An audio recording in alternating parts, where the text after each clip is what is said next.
You know, we love to introduce you to local people here on Studio 10 with the Faces of Ingham County, and today I'm with Dave, and we're talking about your farm. It has been in your family for more than 100 years, and there's kind of a fancy term for that. Tell me a little bit about it. We are a sesquicentennial farm, so we were founded in 1861, so we've been here over 150 years. That's amazing. And talk to me about your farm. What did you guys farm? We're a cash crop farm, so we grow corn, soybeans, and sunflowers. And what does that mean for that business to be in your family for so many years? It has evolved over the years. When my dad owned it, he and my grandpa milked cows. In '69, they got out of the cow business and started raising pigs, and we raised pigs until 2010. And at 2010, we made the decision to get out of the pig business and have been cash crops ever since. We were able to expand the operation a little bit at that time, and over the few years, we've grown to almost 3,000 acres. Okay, wow. And do you have a favorite part of the business? You know, you're like, I love driving this machinery, or I love this part of it. What would you say your favorite part is? Yeah, planting season's always fun because you're tilling the earth, you're getting back, you're out of the shop. You know, you've been in the shop all winter, you've been hauling grain, you're ready for something to be outdoors with. So that's fun, but my favorite time or my favorite thing to do is run the combine and harvest time, because that's when you see the fruit of your labors. We get to see the crop coming in, and we've sold it, and hopefully, you know, for a profit, made some money. Yeah, I was going to say that, seeing that all come to fruition, all your hard work, that's probably the great payout. It really is. You can evaluate the decisions you made over, you know, while you were sitting in the shop in the winter. You know, what varieties of hybrid, you know, corn or beans to use, what type of fertilizers, how you want to put it on, what kind of tillage you want to do, that sort of thing.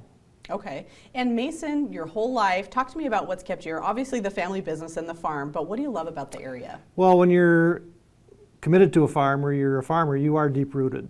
And I made that decision years ago, probably before I got out of high school, that I wanted to be a farmer. I went to Michigan State for 2 years, got an ag tech certificate, and came back to the farm right away. And my dad transitioned me into more management decisions and then eventually ownership. And that's what I'm doing now with my nephew, Chris, and his family. So in a few years we'll be making that transition and he'll be taking over. So family, the businesses in town are solid business folk. We've got Dark Container here, you know, home of the Styrofoam Cup, so we're not all small stuff. That's a huge worldwide corporation. And so the people that run those businesses are really the fruit and nuts of this community. And talk to me about your family. You said your nephew's in line to take it next, but talk to me about your kids.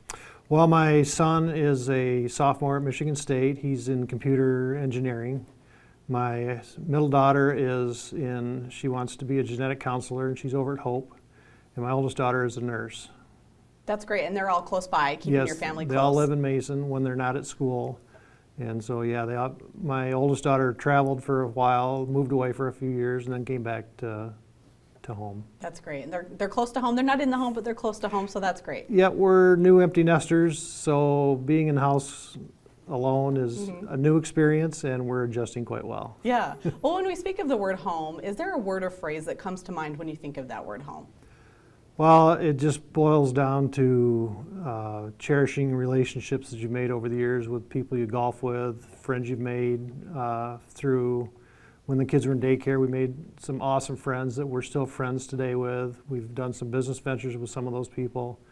And you can look them in the eye and trust them with your kids and your family. And that's what it really is about for me. All right, Dave, well, congratulations on your sesquicentennial. Did I say it right? You did. Sounds yes. Right. Business, and thank you for chatting with me today. You bet. Thank you. All right, stick around. Studio 10 continues after this.